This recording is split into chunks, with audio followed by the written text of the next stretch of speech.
Akira was a trash background character until one day he and his classmates got summoned to another world as demon cleanup crews, but he secretly awakens an overpowered assassin class ready to clap the Demon King. The story begins with two assassins crossing paths when they are on the verge of terminating the same target. The assassin dressed like a ninja spots his counterpart, who is our MC, on the rooftop, and fear grips him as if he saw a Halloween costume in the dark. Instead of allowing his fear to overcome him, the brave assassin decides to fight our MC for who is going to earn the right to terminate their target.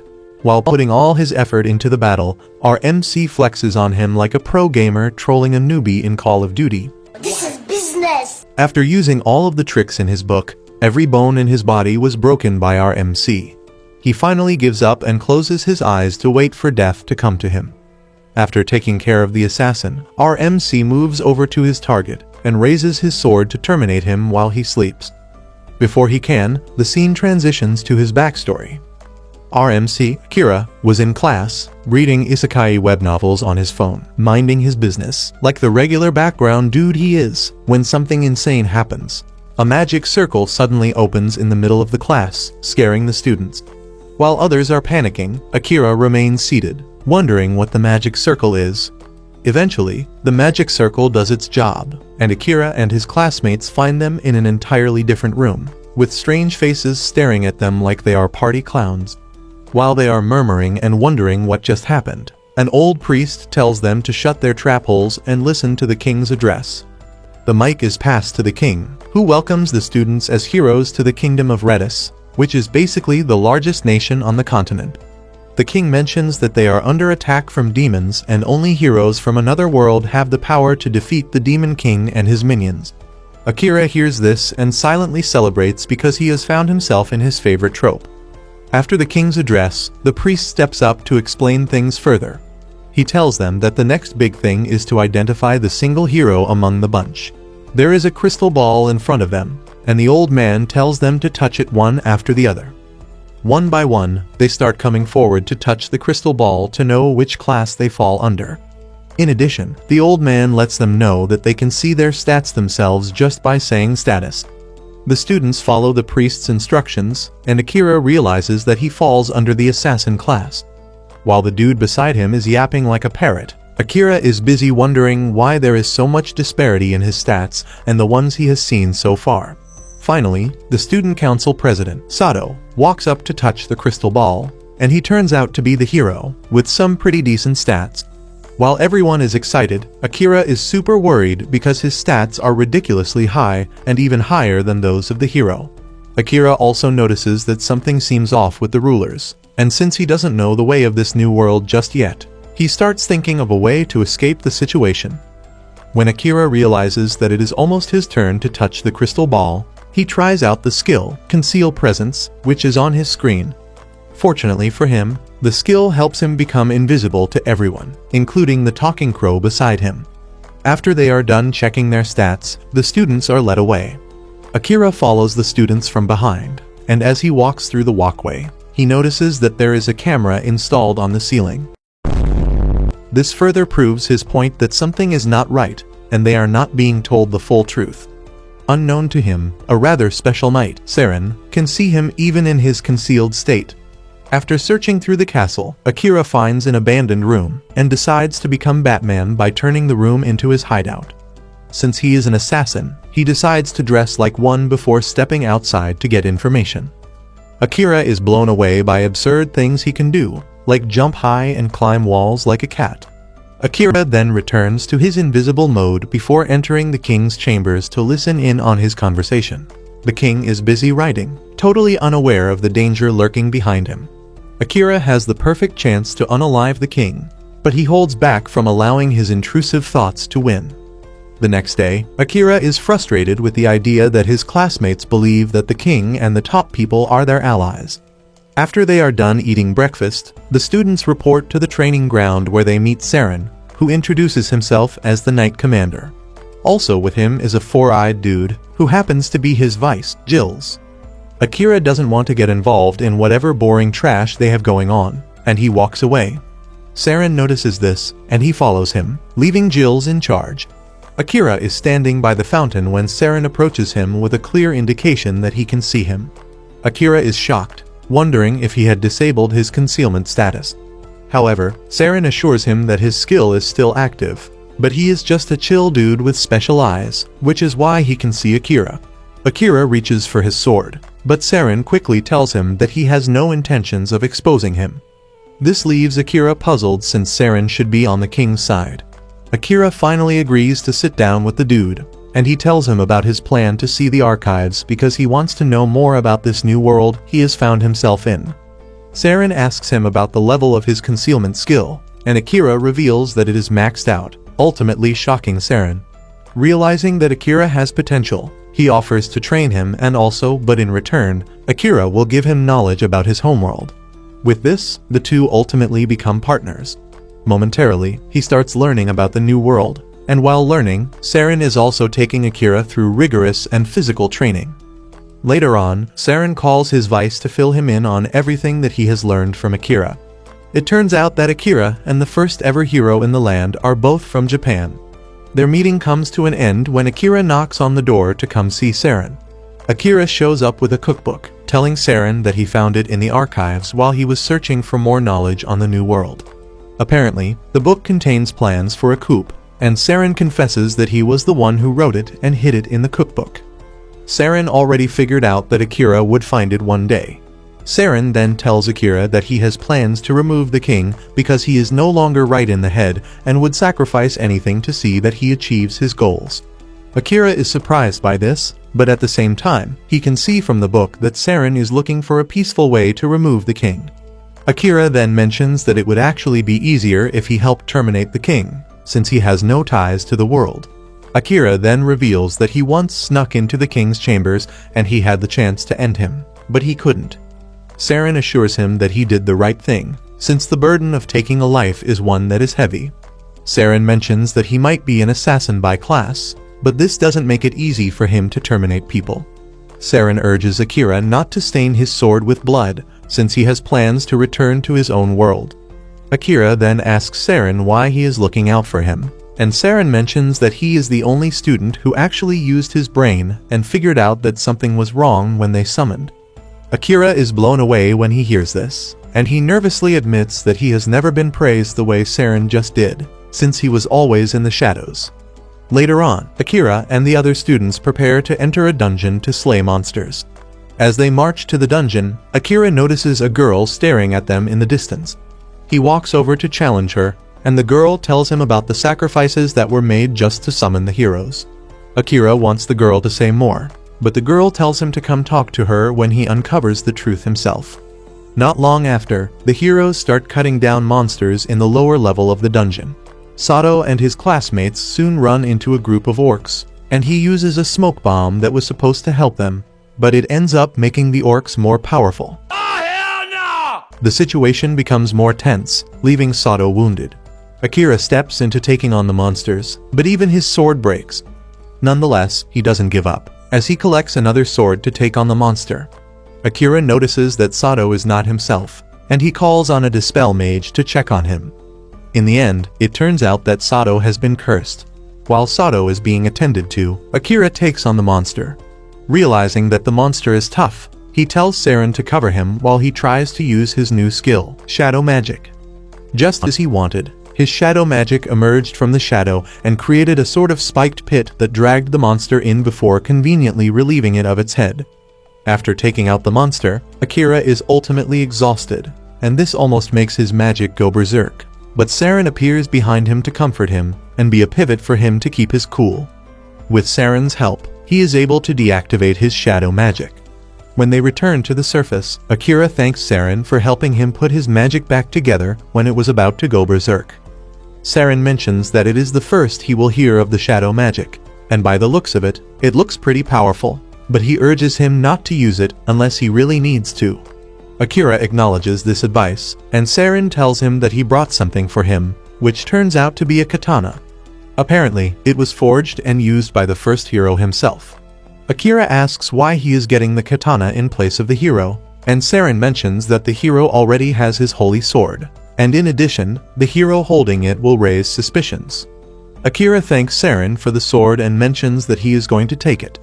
He asks Saren what the sword's name is, and he learns that it is carved next to the hilt. Akira checks out the carving and realizes that it's in Japanese, and it translates to God of the Night Blade. Furthermore, carvings on the blade are wishes from the hero that the sword gets to his successor and helps him in his time of need. Akira is impressed by the first hero's aura and mentions that he would have loved to meet him. Saren then asks about the hero, and Akira mentions that the spell affecting him is too powerful, making it hard to be dispelled. Saren tells Akira that he vaguely has an idea who is behind it. That night, Akira heads to the princess's room to find her disrupting Sato's senses with a stone imbued with a curse. Without hesitation, Akira cuts down the stone and places a sword to her neck, asking her why she is doing what she is doing. All she answers with is that she is doing it for the king, and Akira, realizing that she won't budge, decides to leave. Unknown to him, the princess has a stone for each of the heroes, and the moment he leaves, she resumes her evil deeds. Akira then returns to Saren's chambers to inform him of what he saw, and Saren reveals that the princess is nothing more than a puppet to the king. He asks Akira if he revealed himself to the princess, and he says yes. Instead of scolding him, he basically tells him not to sleep in the castle for the night because they are going to be on the lookout for him. Akira is surprised that he is not getting scolded, and Saren mentions that he is still young and liable to make mistakes, but it is his job to help fix his errors. The next morning, Akira wakes up from the tree where he slept, only to see a crowd standing in the courtyard. He strolls to the courtyard, wondering what is happening over there. From the first interaction he has with Sato, he realizes that the curse is broken. Akira then asks him what the issue is, and he mentions that they are all gathered because of the commander. The moment Akira hears this, he pushes all of them aside and rushes to the middle to find Saren lying in a pool of his blood with a dagger stuck in his chest. Akira falls to his knees in despair, asking the heavens why Saren was terminated. Just then, one of his classmates mentions that the dagger in the commander's chest is the same one that he used in the dungeon. Akira tries to remind him that his dagger broke in the dungeon, but the rest of the class supports the dude, saying Akira is definitely behind the commander's death. Without thinking twice, Akira easily figures out that his classmates are under the princess's spell. Out of everyone, Sato is the only one trying to be reasonable, but the king soon shows up and orders that the knights terminate Akira. Realizing the danger, he quickly activates the concealment skill to get away from them. He appears behind Jills and subtly calls his name so as not to scare him. Jills then mentions that the commander was sent to the afterlife by the king's personal assassins, the Night Ravens. Jills lets him know that the assassins are also after him, but the commander had already left provisions for him in his chambers. Akira thanks Jills and immediately heads to Saren's chambers to get the things he left for him. Akira is thankful that Saren made the provisions beforehand, just as if he already knew that he was going to be eliminated. Akira safely escapes the palace, but the king tells the princess to make sure that they stay on his tail. Before his death, Saren had told Akira that the best place for him to hide when he is in trouble is the dungeon. However, he warns him to be careful because he is going to have little access to water. And in addition to this, the enhanced monsters can sense him even in a concealed state. Saren lets him know that he can easily level up in the dungeon and increase his class abilities. Saren had advised him to head to the labyrinth of Cantinen to try and take out the bosses on every 10th floor because he would get special rewards from this. However, he lets him know that he won't be able to leave a boss's chamber once he enters, and it would be a fight to the death. The first boss room that Akira enters is a monster that looks like a cat, but has a snake for a tail. Akira gets completely overwhelmed in the first few minutes of the battle, and realizes that he is about to be terminated. He activates his shadow skill. The skill takes effect and rips the monster to shreds, but he passes out right after. The shadow system senses his bad state and kicks into action to heal him and prevent him from dying. At the palace, Sato urges his classmates to join him in the hunt for the Demon Lord, but the princess's curse makes them say no. Suddenly, one of the classmates, Asa, offers to follow Sato, and before he knows it, a couple more join Sato. Sato thanks them, and after they get out of the castle, he asks them why they followed him. The Dispelling Mage mentions that she could sense that they were under a curse, but Asa says he faintly remembers breaking into a room and destroying strange stones. Unknown to them, Asa was under Jill's manipulation spell, which is stronger than the curse, and this was how he was able to free himself and a few others from the princess's curse. Sato and his classmates then begin their journey to hunt down the Demon Lord, while Asa is aiming to connect with Akira again. Apparently, Asa was the only person whom Akira connected with back in their home world. In the dungeon, Akira finally wakes up from his slumber, and to his surprise, he has fully recovered. In addition to this, his stats have gone up a lot better than before. Since he had not the faintest idea of what had happened, all he could do was continue to explore the dungeon. As he proceeds further in the dungeon, he marks his path with the level number to know where he is. When he gets to the 75th level, a slime suddenly pops down above him, but he manages to get out of the way before it hits him. He cuts down the slime, but to his surprise, an unconscious elven woman drops from inside the slime. Akira is blown away by the beauty of the lady. Since he is curious about the lady, he decides to use one of his skills, World Eyes, to get information on her. However, he immediately deactivates it because of the rush of information passing through his head.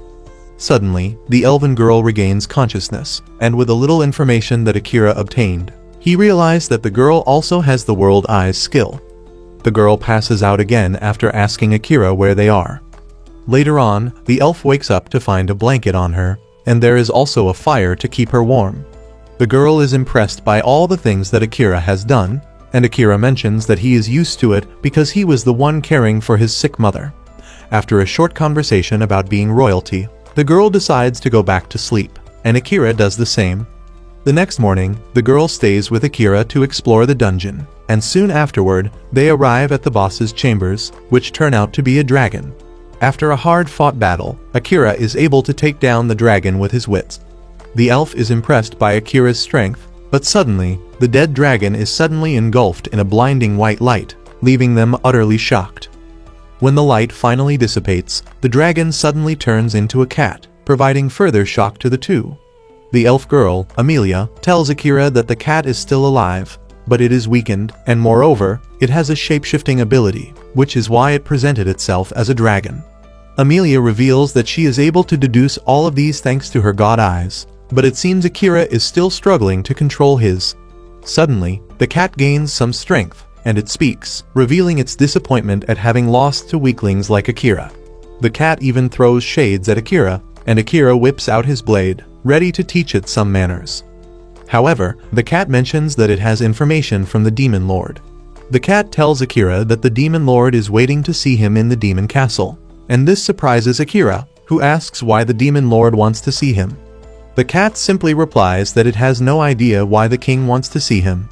After the cat is done delivering its message, it tells Akira that he is now free to terminate it, but Akira rejects this. The cat is shocked and asks why Akira won't do it. Akira then reveals that he likes cats, and it would be a waste to terminate such a beautiful cat.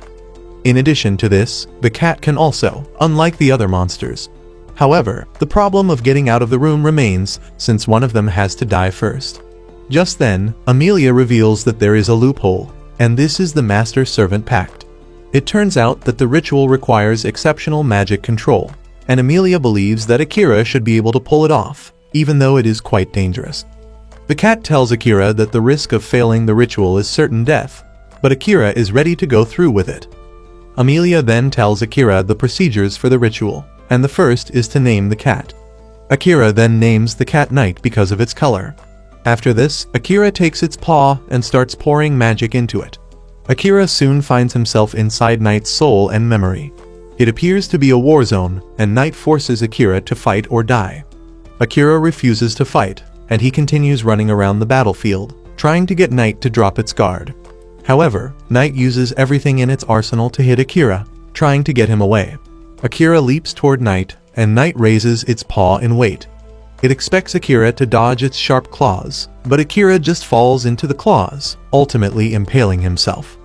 Knight is shocked to see this, but Akira's sacrifice manages to get through to Knight, and the two form a successful bond.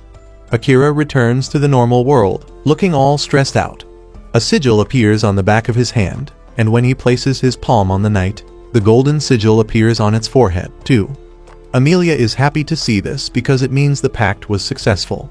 Knight finally acknowledges Akira as its master, and since Emilia is his companion, it accords her the same respect, too. Just then, an exit magic circle appears right in the middle of the room, and this is a signal that the dungeon already figured out that Knight is no longer the boss of the room. Even though Akira is eager to move to the next floor, he can't yet, since Knight needs to gather its strength. Emilia then suggests that they use the moment to catch up on each other's stories. Meanwhile, Sato and the other heroes have made it to the town founded by the first hero, and its entire culture is just like regular old Japan. The heroes are blown away by this, and it attracts them to stay, since it feels like home there. Momentarily, the heroes sit down to talk, and Sato mentions the most important thing on their bucket list, which is returning home. However, he thinks the fastest way to do this is to defeat the Demon King. Asa asks him why he thinks this is the solution, and Sato says the king, who summoned them, must also have a way to send them back. He wants them to defeat the Demon King so that they gain favor in the presence of the king and get him to send them back home. Sato mentions his plan to head straight for the Demon Continent once he has money and intel, but Asa protests against this, saying their best bet is to regroup with Akira because he is the strongest of them all. Asa is confident that Akira will come to the town at some point, and this will be their best chance. Sato is good with Asa's plan, but he is skeptical about Akira's cooperation because he has never been one who likes teamwork. To combat this, Sato suggests that they raise their level and stats pretty high, so that Akira won't be able to turn them down by the time he arrives at the town. The plan sounds nice to the rest of the heroes, and they assure Sato that they are all on board. Back in the dungeon, Emilia tells Knight and Akira a story of how she was betrayed and almost terminated by her younger sister. Apparently, she was saved by the giant slime, which swallowed her until Akira unalived the slime. Akira sympathizes with her and suggests that she return home, but Emilia says she has no interest in going home just yet. Akira then assures her that things are eventually going to work out well between her and her sister. Akira reveals that he has a little sister, Yui. Even though they have their differences, it doesn't take away the fact that they love each other. After telling them this, Akira mentions that it is important to him to return home to his mother and sister, but there is something he needs to do before then. He mentions that Saren was good to him when he arrived in this world, and he taught him everything he knew, but he was taken away from him. While saying this, Akira's malice fills the room, and he promises to avenge his mentor. Emilia is forced to call out his name before he finally realizes that he was already going out of control. He apologizes for his outburst, and the two mention that they are familiar with Saren because he is a reputable commander. After the intense moment, Akira and Emilia end up rubbing Knight's body as a means of therapy. After they have all gained their strength, Akira suggests that it is time they finally leave the dungeon. Akira asks about the magic circle, and Knight mentions that only a handful of demons still have the knowledge on how to create them. Emilia then cuts in, saying she once heard the circle take the user to where they wish to be. Apparently, even if several people enter the circle, it is still going to react to just one person's will. Emilia then assures Akira that she is going to follow him to where he wants to go. As they are about to step into the teleportation circle, Akira actually thinks of returning to his homeworld, but he quickly trashes the thought. The trio then enters the circle, and by the time they open their eyes, they find themselves close to the holy tree. Emilia is shocked to see this, since they just found themselves in Elven territory, and this is what Akira wants. They haven't used a minute in the forest when they are suddenly attacked. Akira gets Emilia out of the way before charging toward the attacker to subdue him. Surprisingly, Emilia knows the dude as Liam. Liam calls Emilia a traitor who deserves to die. Akira then knocks Liam out before he continues with his blabbering. Emilia is still thanking him when he says there is no need for this because they are already surrounded by elven warriors. The warriors are led by Emilia's sister, Kilika, and she wears a fierce determination to terminate her sister. Akira is taken aback by the hatred that Kilika has toward her sister, and he finally understands just how difficult the situation is. If you liked this video and want to see what happens next, comment Sato is the GOAT to confuse the losers who didn't stay till the end.